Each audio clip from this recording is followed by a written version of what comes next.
Hello, friends. Welcome back to another episode of Barriers and Boundaries Resilience Leadership Podcast. I'm your host, EB. Resiliency is not just a concept, it is something that is lived out day by day. And a lot of times I will focus on things that I just want to cover, topics, themes about resilience, whether it's organizational or personal. A lot of those are concepts, but in reality, resilience is lived out.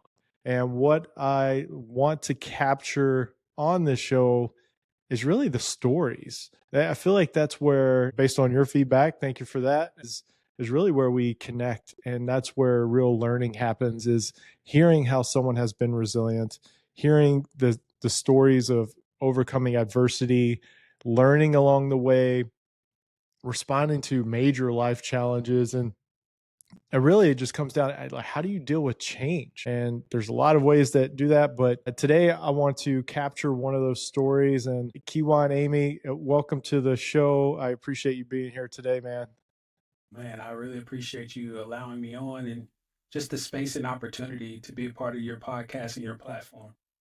It's great to have you. And Kiwan has a book, Don't Focus on Why Me. And you talk about motorcycle accident to miracle. And I'm just gonna I'm gonna get out the way because I just want people to hear the story. I do not want to be a barrier to people learning and growing from your story. No, I appreciate it. You got to give the lead in, so it's okay. So yeah, as you mentioned the book, that book, of course, came after the accident that you mentioned. So before the accident, I was in the United States Air Force and serving proudly, and I did in-flight refueling as my job, and that's where you refuel planes in midair. The, there's resiliency already built into that because there's so many things that can go wrong, and everything has to go right.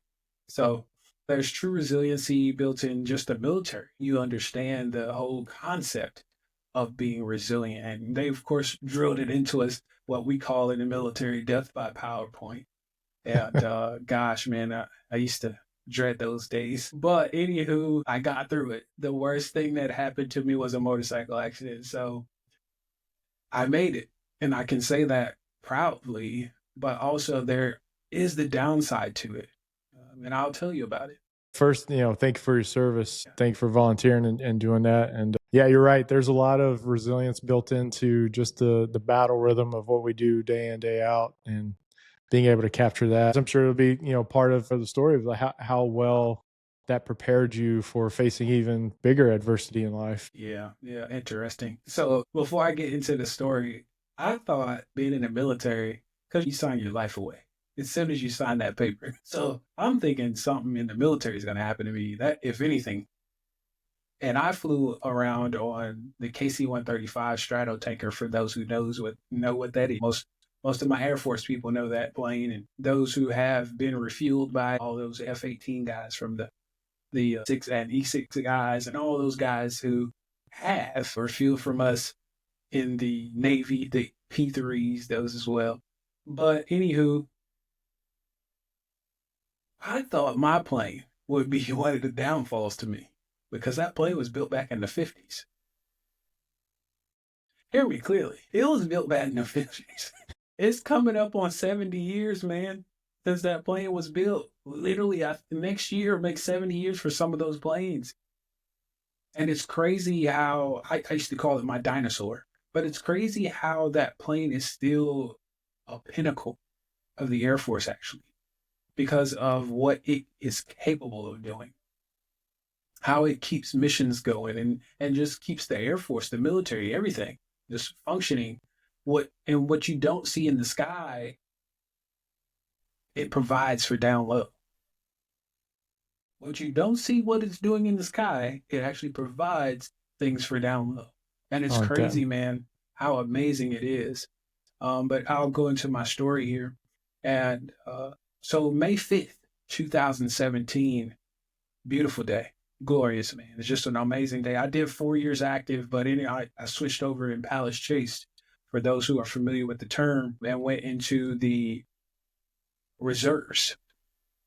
And what that meant for me was I went from one side of the hallway to the other because we were in the same building. The active duty was in the same building as the reserve. So I literally walked from one end of the hallway to the other end. We shared the same building, man. And Yeah. so, and I switched name tags. It went from red to green. So I got the green light. And so, the beautiful side of that was not only am I a reservist now and get a little bit more free time, but I was able to, like I mentioned to you before we started recording, I went on to pursue my degree. And I wanted to get my 4-year degree so I could commission and become a pilot, instead of being an enlisted member. Nothing was wrong with being a boom operator. I love the job. I mean, one of the best jobs that as an enlisted person I could ever think of. And nothing like it in the civilian world at all, unless you're working for the Air Force. And they're now starting to actually create it as a civilian job. They're actually making it a civilian job. So they're selling the tankers to a civilian company now. It's actually pretty interesting. One of my friends that I was on active duty with, I found out he was doing it as a civilian. I said, this would happen when I can't see anything because I would have been West Coast flying everywhere, I was like, this sucks. He was like, the pay is okay. It's not as good as it was, but it gets the job done. I said, oh, well, that's cool. Back to the story. I was wanting to get my degree, and I also, well, actually, I was pursuing my degree in computer information systems. And then I had a business. I was also an entrepreneur of my own business called Kiwi Enterprise. And it was where I did website design and management, social media marketing, and photography. And I would do all this for small businesses, and businesses that didn't know they needed that kind of thing. Like I would reach out to you. If I saw your business on social media, but I didn't see a website, I would reach out to you. Hey, would you like a website? And if you didn't know if you wanted one, I would create you a mock website, just draft you up one. You do not understand how many people really like, oh my God, that looks amazing. How much would it cost? And, that's how I was getting my business though. But you got so many people nowadays, they want it to fall in their lap. They don't even want to chase it. And so, hey, I won't go into that. We know where that can lead. But anywho, that showed a sign of resiliency right there because I could have just like gave up on not on my CEO and entrepreneur dream and the mindset of it all because I was not getting business. But instead, I persisted in trying to retrieve said businesses. And anywho, that day, May 5th, I am doing photography for a website that I'm managing because the pictures on that website were out of date. They were out of date. I said, when was the last time y'all updated this website? I don't know, you haven't really looked into it. We just kind of let it run. Oh, okay. All right, got it. And let me see what else y'all missing on here. So I'm scrolling. I said, yeah, it's gonna be a little while. So I went, to do the outside pictures. So I went and took all the pictures of the outside first that day, May 5th. I took the pictures of the outside. And the reason I'm taking these pictures on May 5th is because this weekend I would have to work for the Air Force. And while I was going to be working, I would take my laptop with me and update the pictures while I'm down there doing my downtime. And so that's what I would do, or what I would do anytime. Like anytime I'm on a road with the military, I might be in my hotel room updating either a website or what's creating a website, doing somebody's social media page, whatever. I'm doing, and also doing homework. But on top of that, I'm working around the clock, around the Yeah. world. Like Yeah. not just in the US. If I can connect to Wi-Fi, I'm working. I'm Yeah. doing something. No, I And get it. Yeah. so Yeah. It's awesome. yeah, and so I've worked in Spain. I've worked in archipelago of the Azores. Anywhere I can connect, I'm working. And so I was going to make sure I did something for that page that night. But so here's where the story comes in. That day, I rode my motorcycle and I pulled it out because it was a beautiful day, like I mentioned earlier. North Carolina is where I live. Gosh, I was in Durham, for those who are familiar with the area, Raleigh, Durham. And so I'm in Durham, and my apartment from where I had to go to take the pictures was about a 10-minute ride. And on a bike, probably 7. You're moving just a little bit faster. And so it I was like, that's not enough. I got to get a little bit more of a ride. This is too nice of a day just to go put this sucker back up. And so I take off to this lake in North Carolina called Jordan Lake. And that's about from where I was about 35 minutes. And so I go to this little dock or pier. If you're familiar with the book, it's that backdrop behind the motorcycle. That's Yeah. where I was. Yeah. The one on That's the actually cover. where I was. Yeah, that's actually Yeah. where I was. Okay. And that motorcycle is my motorcycle. That was the one I rode that day. And both of these pictures I took, because I remember I told you I was a photographer. I took both of those shots. Yeah. But they stitched them together for the cover design. Yeah. So I'm on my way to the lake. Everything's peaceful. Everything's beautiful. I make it to the lake. I get to sit there and chill for a while, man. Chilling so long that a car goes flying by. I'm like, oh shoot, what time is it? I looked down at my wristwatch. I'm like, yeah, I gotta get going because I gotta work. I gotta get back to the house. I was gonna swap the bike out from my car and head out, shoot down because I drove a Dodge Charger at the time, so shot down. I'm gonna shoot down to the base, and since I was gonna be going the whole weekend, I can't have a duffel bag on my back riding on a motorcycle. That is uncomfortable. Especially if you lean one way or the other, you on the highway and that sucker's leaning.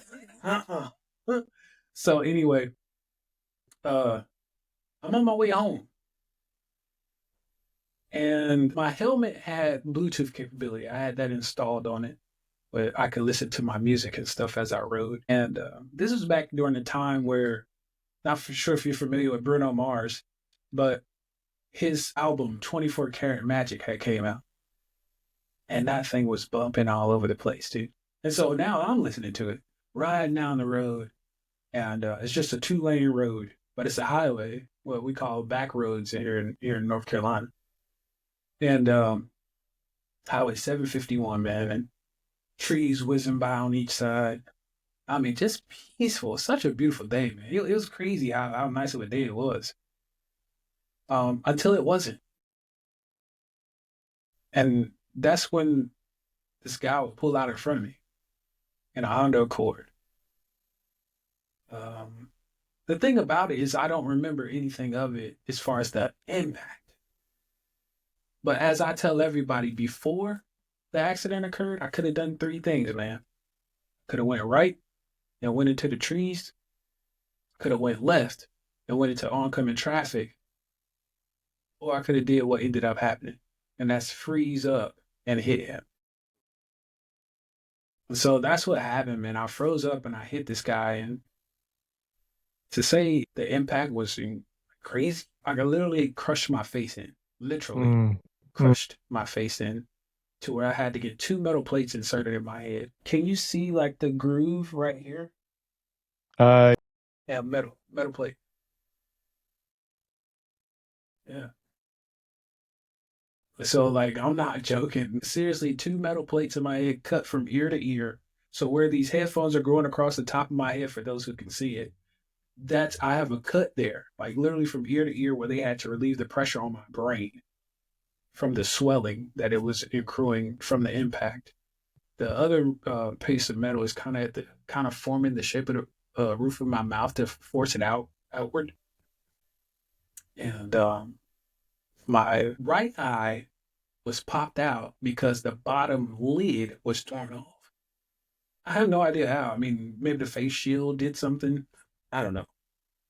And they did skin grafting from my left clavicle, which is your collarbone area for those who are unfamiliar, to surgically repair it. Cool deal, but it doesn't move now. It's just fixed. Granted, I'm appreciative that it's there, but it's fixed. It does not move up and down. So that creates little tears every now and then because air will get inside. So if you see me wipe my eye, that's why. Then from there, I had a lot of damage, broken jaw. So I had a lot of damage to my teeth. They were chipped and cracked, like basically from the middle all the way over, chipped and cracked on this side. I think I had to have a root canal somewhere on this side as well, on the left side, just one of them.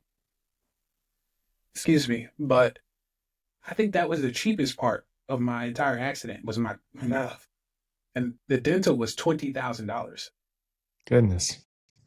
After insurance. That's not before insurance. That's after insurance. That's just my head. I still got further to go. I had a tracheotomy, so they put a trach in my neck for me to, breathe. My spinal cord medically infused, 2 rods and 12 screws from L4 to T2. I broke both of my legs to include the largest bone in your body on my right leg, which is the femur.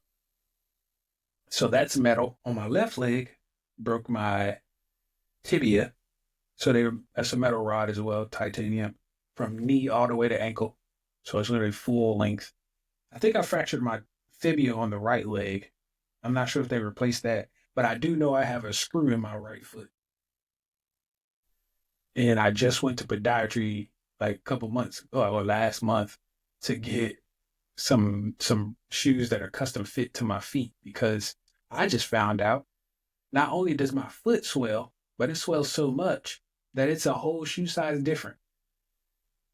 So my left foot is a 10, my right foot is an 11W.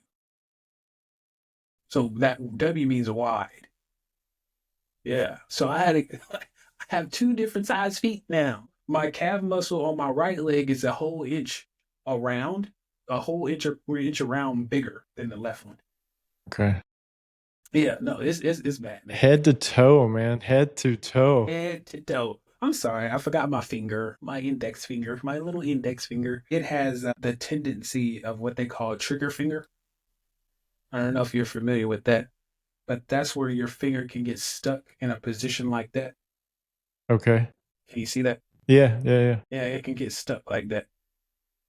I've had it happen once since the accident. When it's really, really, really exhausted and you do something where you're like grabbing or moving or, something that's making it tired, it'll get stuck. I literally had to pull it to like get it to straighten back out with my right hand. I had to pull it. So I guess that's what a trigger. You got to pull the trigger. Yeah. But yeah, that's how it happened, man. And how long recovery wise are we talking? I mean, that It's like 2 recoveries. I mean, I'm still going through recovery to say the least. I still do my mental therapy. I had that today. I still go through mental therapy because I had a traumatic brain injury, severe to the point where I am susceptible to seizures. So I take medication for that daily. Post traumatic stress disorder as well. yeah. Found myself white knuckling a door handle one day and I didn't realize it. And so other than that, like to get back up, because I had to learn how to walk all over again. So first off, May 5th until June the 6th, I didn't even know I was still here. Like, and I mean alive. I didn't even know I was alive because I was in a medically induced coma. Okay. So for that first month, I didn't do anything. They did everything. And that's the doctors. They were doing all the surgeries and everything else. Now, come June the 6th on is where I started working. Okay. Because I would wake up from my coma and start to say, what the hell? Like, who is doing this to me? Yeah. And what is going on here? Waking up with no eyesight, not being able to talk because your jaw's broken and is wired shut right now. And I didn't even realize I couldn't smell at the time. Because you really don't pay attention to that unless there's a foul odor or a sweet aroma. There's the only time you really pay attention to the fact that you're not smelling. Because I could breathe just fine. Yeah. So you could breathe, you could breathe, you could hear. Yeah. So when you wake up, but you can't speak or yell for help or see anything. My goodness. I can't. Said, what kind of nightmare on Elm Street is this? Yeah. I would probably panic myself. Oh, I was starting to. I was definitely starting to. Luckily, there were people in my room. I didn't know it was my hospital room. I thought it was my bedroom. So I'm hearing a female's voice, and I'm like, "What is that?" I was like, "Oh, that's my girlfriend." So at the time, that was my girlfriend. She's my ex now, but it's like, oh, I know why she would be here. But what the heck is my mom doing in my room? If anybody out there watching or listening to this, if you got a significant other, you can understand why they're in your bedroom early in the morning when you wake up. But why would your mother be there and you are sitting there in the bed? It's one of those things. And I was 25 at the time, so I'm like, what is my mom doing in here, man? And so I'm just listening to them talk about the accident and all that stuff, and I had no clue. Still no clue who they were talking about because they never mentioned the name until I was trying to figure it out who they talking about. So I'm trying to ask the question. So I go to open my eyes, can't see anything. Then I go to speak, can't say anything. I'm just making noises. And I'm like, whoa, time out. Flag on the play, roughing the passer. Yeah. Somebody needs to come in and make something happen here. That's E, all of the above, right? Yes, absolutely. So now they're hearing me make noises. I'm moving around, and they're like, "What's going on? What's wrong? What's wrong?" And I tell them, and then she can't understand anything. So she has me a notepad and a pencil. Really? You do know I can't see, right? Like that was what I was. You've got to know I can't see. I don't know what day it is. I don't know nothing. I don't even know where I am right now because y'all are in here, and I'm like, why would you be in my room anyway? So she finally tells me what's going on and tells me what happened. I was like, a motorcycle accident? What? Me? No, I don't believe that. I don't believe that. You don't have to tell me another story. It's something else. Like, was I in a fight? Did the plane go down? Like, what happened? Tell me. Did we get in this fight? We had to have gunfire, right? Was that it? Did a bomb go off? Something happened. Tell me what happened, man. For real. Don't. It was not a motorcycle. There's no way. Like, all the things in the world are going on in my head. Yeah. Well, and that's in a sense that's grief too, right? One of the stages of disbelief. Like, nah, not me, not me. That didn't happen. And just the way that we try to reconcile with truth, in a sense. The other thing was I'm a safe rider. I don't do any of the tricks. None of it. I'm not doing a stoppie. I'm not doing a wheelie. I'm not doing burnouts. I'm not doing any of it. None of it. I will let somebody else do it on my bike before I did it. Like that's how. Hey man, you can do it. I'm not even doing it. You can do it, but I'm not gonna do it. And so that's what really ate it. I think that's what really ate at me is the fact that I was so safe. Like, how did that happen to me? And that first day, June the 6th, when she told me it, I didn't really talk anymore or write about anything, interact with anybody, none of it the rest of that day. June the 7th, I woke up that morning and I was like, I got to get some answers. I need answers. And so I started asking questions, specific questions. What happened? And she was like, I told you, you had the motor. No, what happened? Was it my fault? Was it somebody else's fault? Like, did I fall over? Like, what? Tell me. I need more information. And she finally told me the guy pulled out in front of me. That's where I got all the information from the police report of the two cars behind him seeing me, but they don't know why he didn't. Wow. That right there made it even worse. Yeah. Yeah. It was just one of those things. But getting to the recovery side of it, man, in the hospital is where it started. When you have to have people move your legs for you because you physically cannot,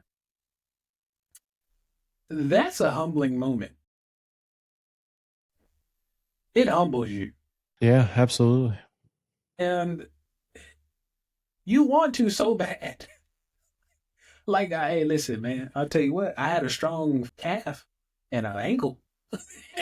my right ankle was so strong. I guess it's the screw that's in that sucker. I don't know, but that sucker was so strong. They were trying their hardest to push against it, and they were like, "All right, push against my hand." I was like, "Okay," and they were like, "Whoa, just a little lighter next time." I said, "Okay." Like I'm pressing the gas pedal basically, but man, it was so crazy because that right ankle was also stuck.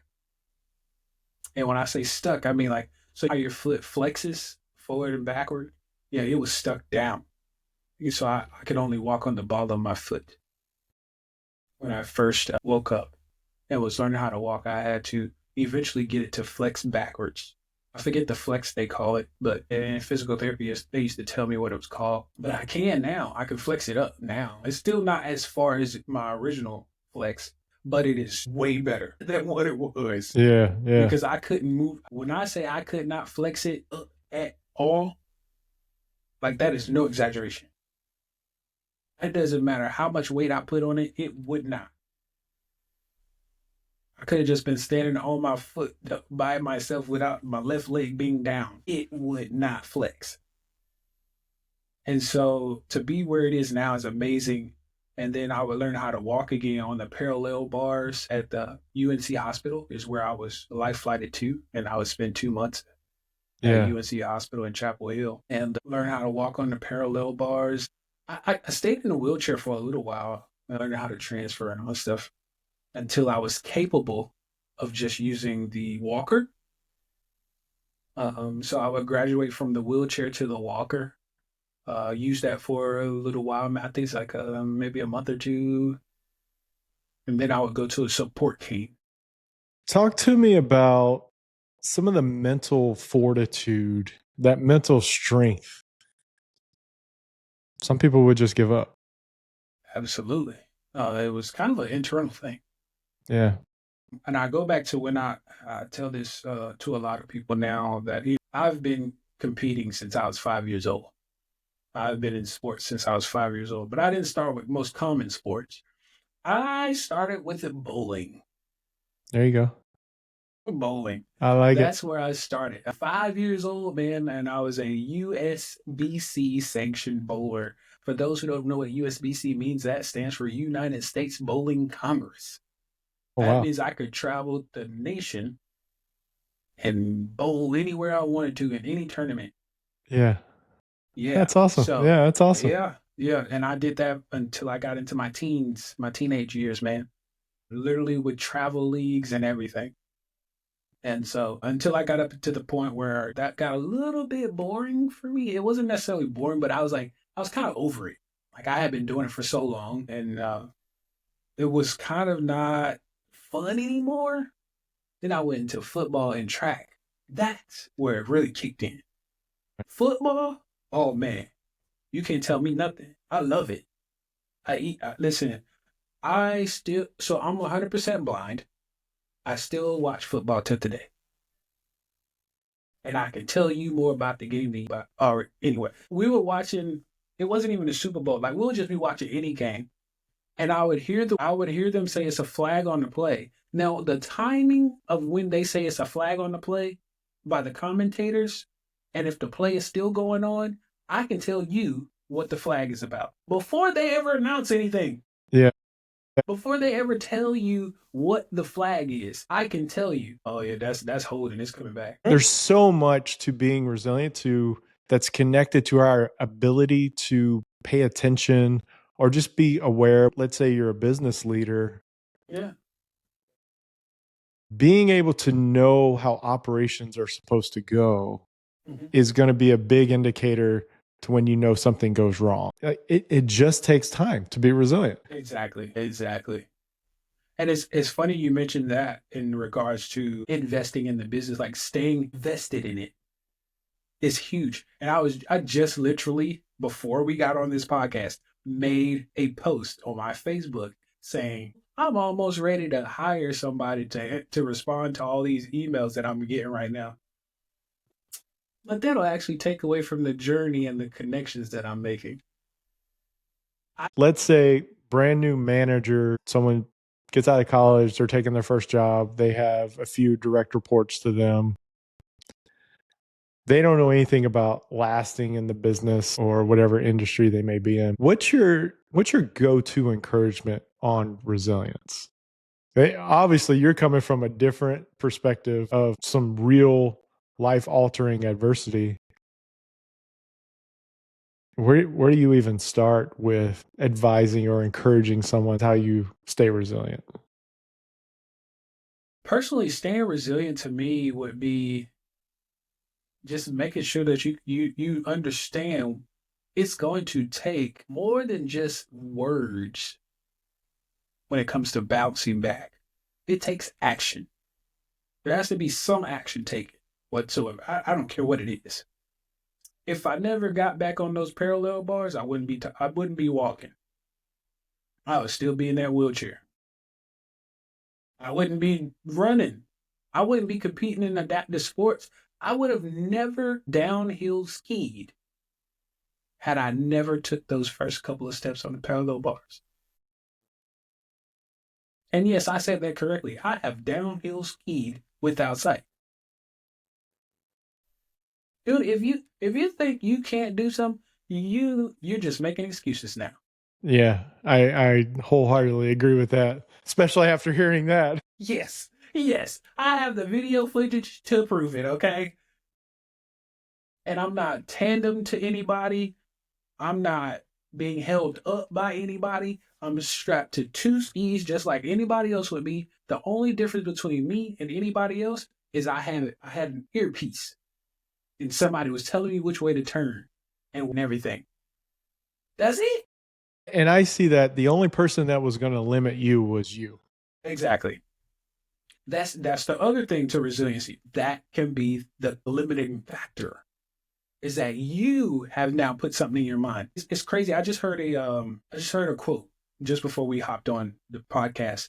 And I'm gonna actually hold on to this one. It was really good. She said, take the word try out because it leaves room for failure. It doesn't matter what you're doing.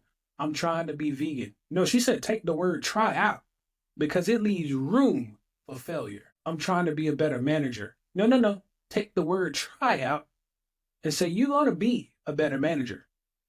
You're going to find out how you can be a better manager. You're going to find out how you're going to be a better business owner. Find out how you can be a better boom operator. Find out how you can be a better chaplain. Anything. As long as you take the word try out, because that leaves room for failure. If I would have never tried to walk again, I would have been a failure at walking.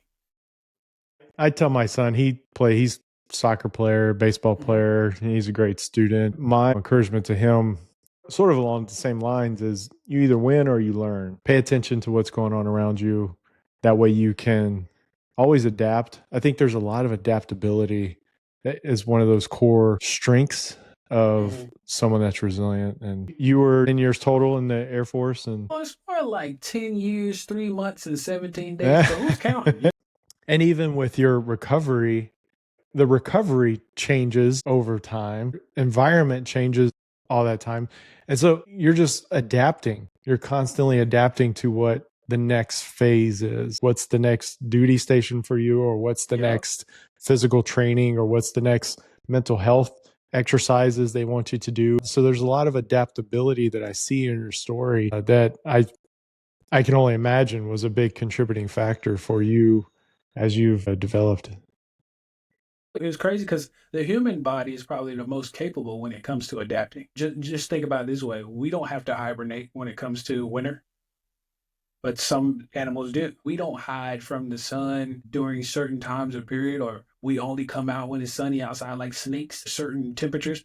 But some animals do. Some people or animals can't live in high elevation. We can adapt to that. It's different. Our bodies are so capable. It's just that your mind, what's that mindset is what really turns that on. Can I handle this? You can. You can. And I've had to tell myself that so many different times, whether it was in high school for football season and we were running for no reason because it was somebody else's fault that we were running, and I'm now ticked off because I'm running for somebody else the entire practice. Stuff like that. And I'm like, okay, I can get through this. It's like 60 of us. I can get through this. If 59 other people are still running, I can too. Yeah, and I know we've been talking for quite a while, but I do want to kind of wrap up on the idea of how important community is to you. Community is everything, dude. I can go back to the hospital on that one. So with I'm also a faith believer. I grew up in church. And when I say grew up, I mean literally standing up in pews in church, like a Yeah. little kid, itty bitty Yeah. boy. I have a lot of family in church, church, pastors, ministers, elders, deacons, what else? Missionaries. Me, I'm a musician, drummer. I do it. I do that too. So I see the set behind you there. yeah, that's my baby right there, man. That's my baby. I just started learning the keyboard in 2020, but drums, I've been playing that since I was 7. Oh, nice. Yeah, so and then when I was in the hospital, I didn't find this out until afterwards. My uncle's church and then like two other churches that they fellowship with had started a 24-hour prayer wall for me when I was in my coma. Oh, that's awesome. So for an entire month, there wasn't an hour that went by that somebody wasn't praying for me. Oh, I So love when that. I when when love that. Yeah. somebody asks if community is impactful, I don't have anything else to say. I don't have anything else to say, man. And for those listening, watching, like that wasn't a setup. That was Mhm. an authentic. I didn't know. He didn't tell me that story before. Yeah, I talk to a lot of people about their story and their story of resilience, and it amazes me just how big community support connections. And then when I studied the topic of suicide, that's the number one thing that's missing mm, is community, is yeah, connections, is yeah. it's being isolated Hmm. and just feeling like you don't belong anywhere. It's just so obvious. No community, no resilience, community, resilience. And I appreciate your story. Yeah. Where can people learn more about you? Can I put up some links? For sure, you can go to my website, and that's ameymotivation.com. That's AMEY motivation.com. You can find all of my social media links embedded in the website, which that's Facebook, Instagram, LinkedIn, my Oh, Twitter great. account, or X, whichever you want to say. And Yeah. then my book is also on there as well. But if you don't want to go to the website and find it, you can type in Don't Focus on Why Me on Apple, and that's an audio version. You can do it on Audible as well as an audio version. You can do it Kindle or even Amazon and get the paperback book. And so if you also want to book me as a motivational speaker, because that's what I do now, I do motivational and keynote speaking. You can go on that website, amymotivation.com, and book me there. Oh, I love it. Thank you so much. I'll definitely include those. Man, I'm looking forward to what the future holds for you. Already with that, just that attitude and that posture that you have towards the future and wanting to speak, wanting to engage. That says a lot about your heart and wanting to help build others up. And that's what I want to be a champion of and support and just get more of your story out there. So I Yeah. appreciate you being on the show today. Thank you, man. I appreciate it as well. All right, my friends, that was Kiwan Amey. Please go to his website, stay connected with him. What a great story that he shared. Very impactful story. Some real life adversity he's gone through, and we wish him well for his continued success and recovery. Stories like that make the concepts of resilient real. And I was happy to have him on the show and just to hear some of the things that he's gone through. Obviously, it doesn't come close to everything that he's experienced over the last few years. So check out his book, check out his website, learn more about him.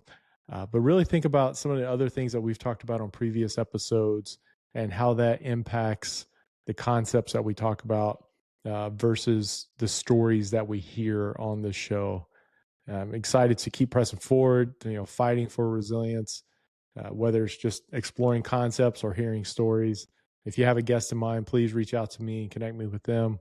I'd love to have more and more people on the show. I got a long list already. We're getting to them, but it's just one of the things I'm excited about. So until next time, EB out here.